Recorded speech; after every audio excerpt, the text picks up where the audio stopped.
we're talking big brand and marketing today with Tim Wagner, VP at Wright IMC. Tim, your big PubCon presentation, the panel that you're going to be a part of at PubCon Vegas in October is treating your business like a big brand. Tell me a little bit more about that. Yeah, my background was with some very large brands. I started out of college at Walmart at headquarters for a couple of years. Moved on to a couple of kind of mid-sized brands after that, and then ended up in PR for American Airlines for about 10 years. So I had a lot of experience with big companies with big, deep pockets and large forces inside the company to work on things, and many agencies outside. And then when I left and came to Wright IMC, we're a boutique agency. We have about 20 people, and we work with a lot of national and regional brands. And so we work with small companies from a couple $1 million in revenue annually up into some bigger companies. And what I notice is that small companies just they have no idea how to approach marketing or advertising. They're intent on doing their business and what they know best, but they come and hire an agency or they hire people inside, and they're really not sure what to expect. So their expectations are way out of order, and they really don't know how to best spend their money or their time. And so anything I can do in a situation like this in 15 or 20 minutes at a conference to just set expectations, not necessarily for them to work with me, but for them to hire somebody or go hire an agency, or just how they can think about what should I devote to it. Most small brands don't even have any idea how much money they should put toward things. So, and I think as marketers, we got caught up in this social media revolution and it's free advertising and free marketing, and people made a lot of money without spending any. And then in the last couple of years, even Twitter and Facebook and other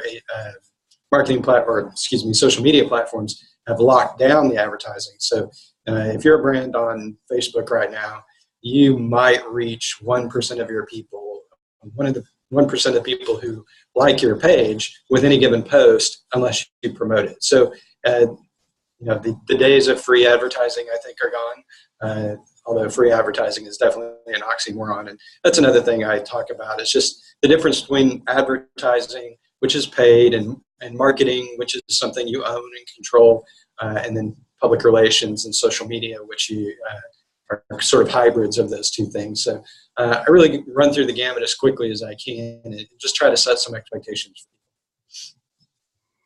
One of the ways that some people in marketing look at their activities is through paid, owned, and earned. Some of that is still relevant, some of it's not. How is that still relevant, though, for a small business that's looking to treat themselves like they are a big business?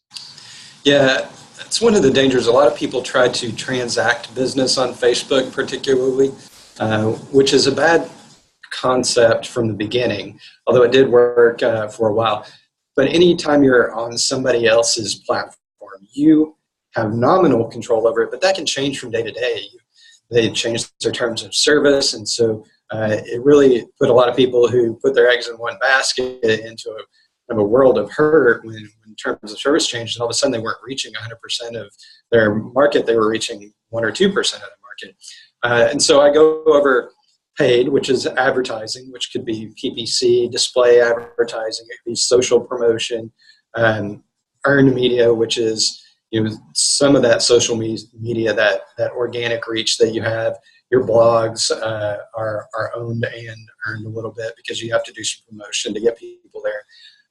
And then what did I do? I did pay and own, and earned media, which is public relations, which is really, it's not necessarily today outreaching to journalists as we know them, but other publishing sites and webmasters and people with blogs and maybe your compatriots, organizations like Dallas-Fort Worth Search Engine Marketing Organization. I'm a board member there. There's a lot of opportunity to write on our blog for that organization.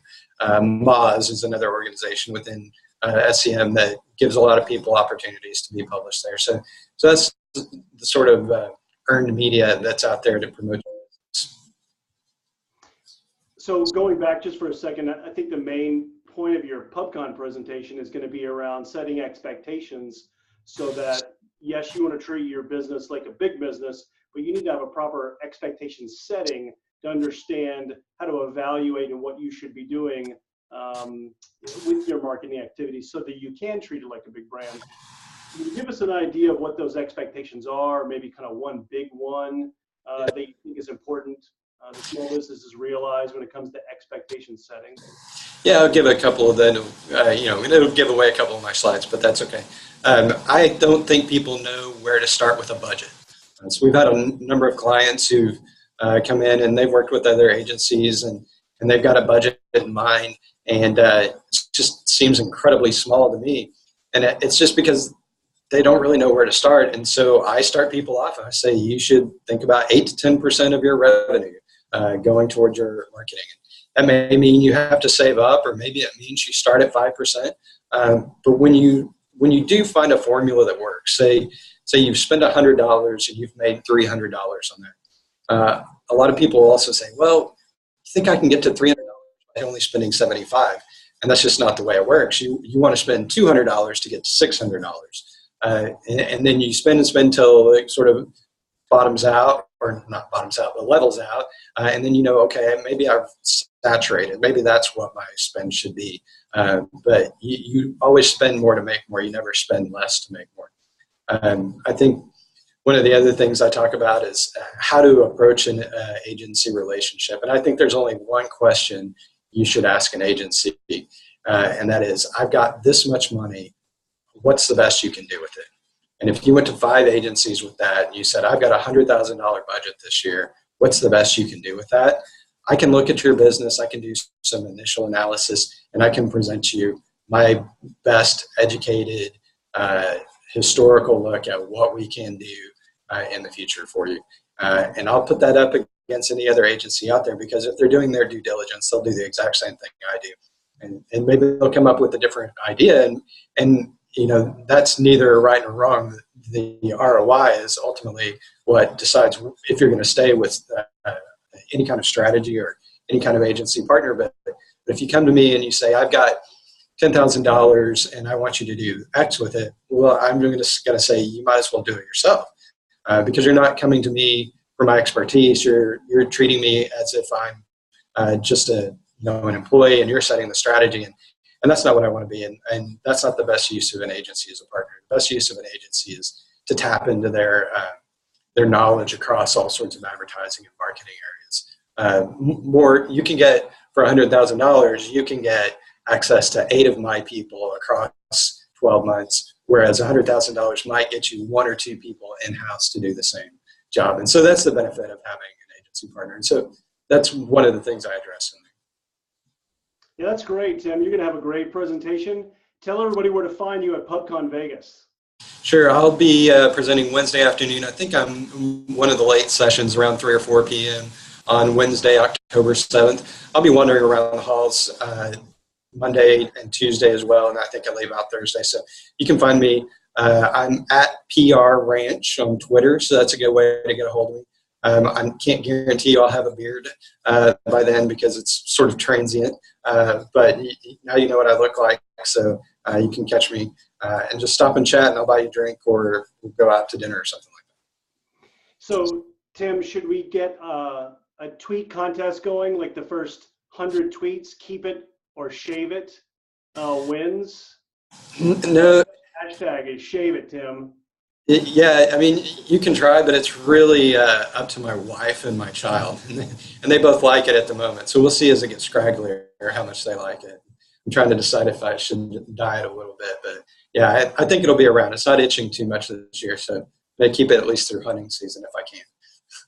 So yet another reason to show up to your PubCon presentation, just to see if it lasted a month or less. Right. Very good. All right, Tim, thanks so much for your time. I appreciate it. All right, thanks, Greg. Take care. All right, bye-bye.